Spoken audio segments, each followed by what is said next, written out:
Assalamualaikum warahmatullahi wabarakatuh.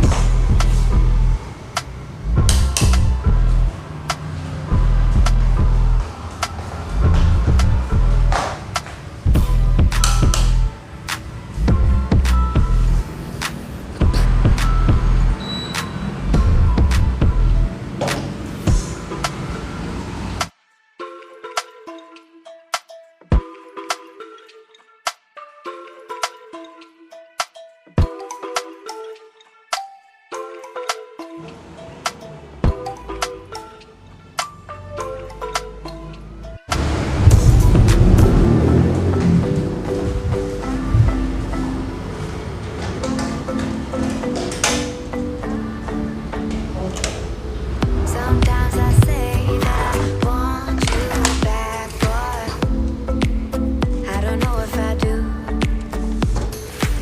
Sometimes I think about the good days we had, but there were bad days too. And I know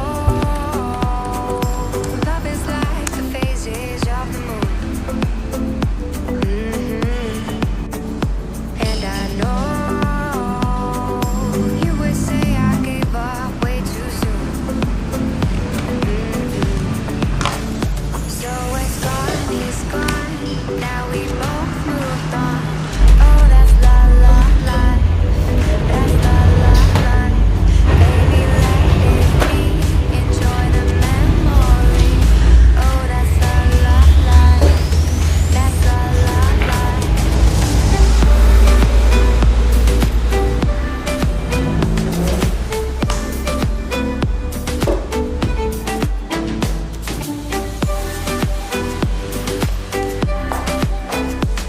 Assalamualaikum warahmatullahi wabarakatuh. Good pagi, good siang, good malam teman-teman semua. Kita ketemu lagi bersama saya tentunya si pengacara desa. Kenapa hari ini sepi dan kenapa saya cuma memakai kaos kutung sama pakai celana pendek lah. Karena hari ini adalah hari Sabtu. Hari Sabtu, apabila saya tidak keluar kota sama keluarga, saya gunakan untuk mengerjakan sesuatu dengan agenda 1 minggu ke depan ini, supaya nanti segala sesuatunya bisa tertata dengan baik dan bisa lancar. Ini saya mau mengerjakan gugatan. Ada 2 gugatan yang saya akan ajukan dalam 1 minggu ke depan ini. Selain itu, saya juga mengoreksi pekerjaannya teman-teman. Pekerjaannya untuk pekerjaan yang 1 minggu ke depan ini. Jadi, apabila tidak saya sempatkan seperti ini, saya tidak bisa mengerjakan sesuatu itu. Misalnya saya mau mengerjakan gugatan ini Senin, karena Senin sampai dengan Jumat itu saya sama tim pengacara lainnya itu berada di luar kota. Sedangkan di sini ada ya teman, ya lawyer juga ada yang standby di kantor. Jadi paling enggak ada satu atau dua lawyer yang standby di kantor, berikut bersama beberapa staf. Saya mau sharing sedikit. Sharing ini berkaitan sama gugatan yang mau saya ajukan.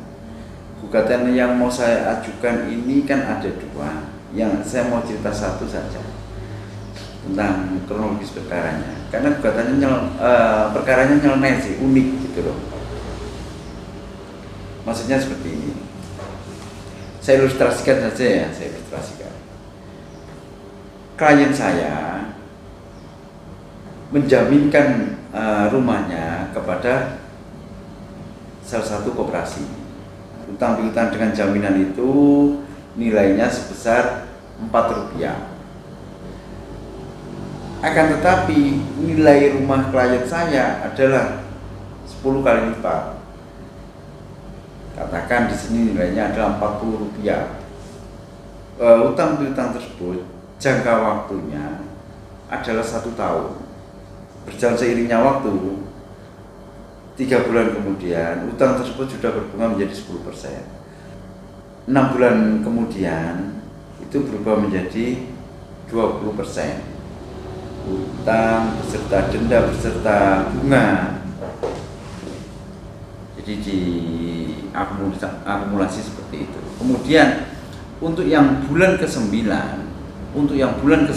inilah sertifikat klien saya sudah berubah nama, berbalik nama ke atas nama si pemilik koperasi gitu loh. Itu kan aneh. Padahal akadnya adalah utang piutang, sedangkan di satu sisi klien saya tidak diberikan sedikit pun salinan dari apa yang telah ditandatangani bersama dengan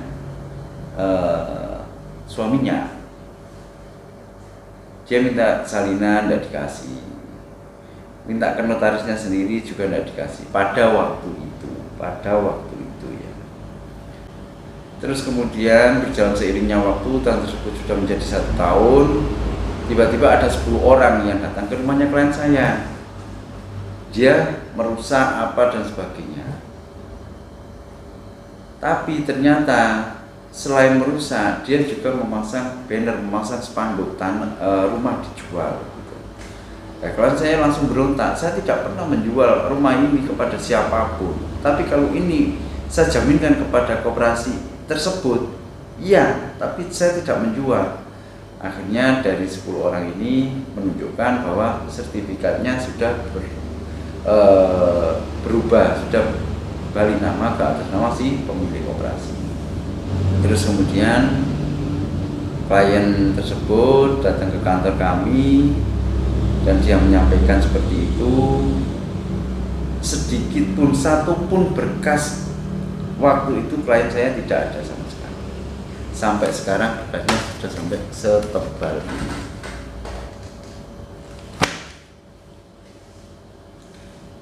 Kenapa saya bisa mendapatkan berkas walaupun klien saya tidak mendapatkan salinan, tidak mendapatkan kopian atau apapun?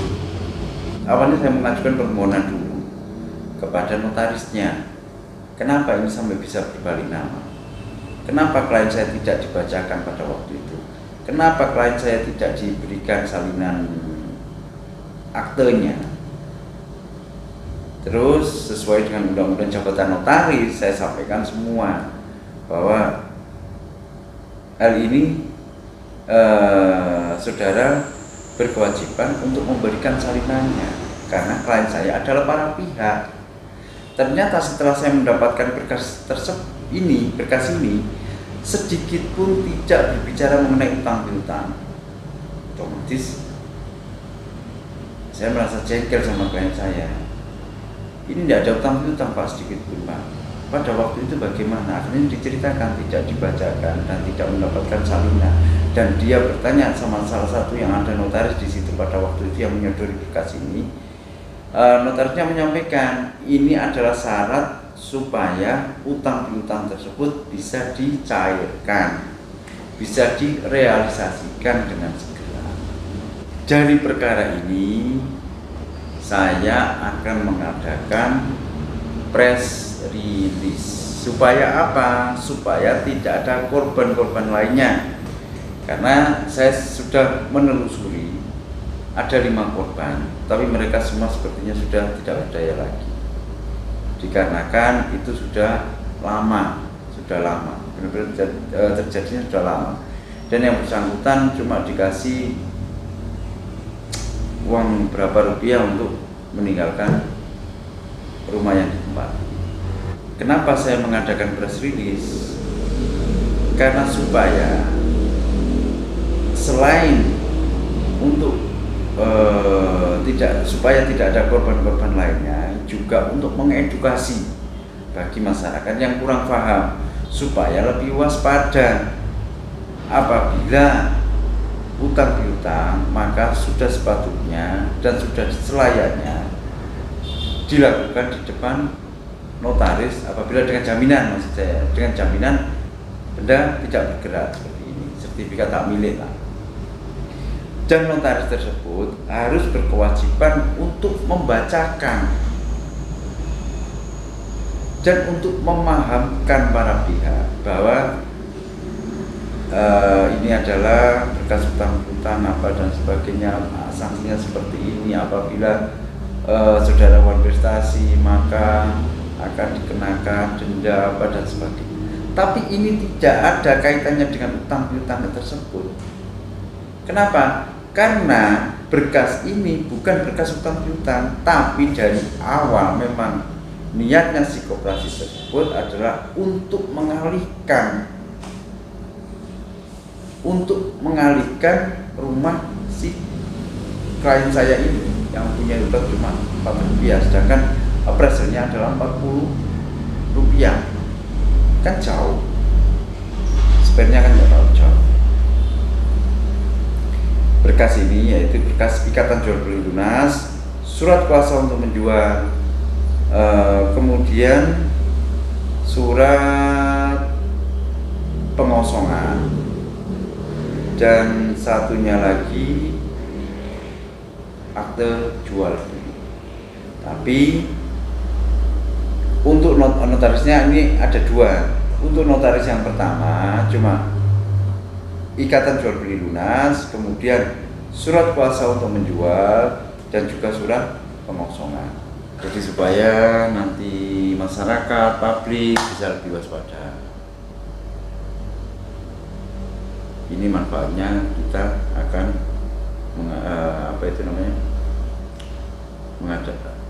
mengadakan press release tersebut. Baiklah, untuk sementara itu dulu saya tak fokus mengerjakan, dan good siang, good malam, good pagi, good dini hari lah sekali. Assalamualaikum warahmatullahi wabarakatuh.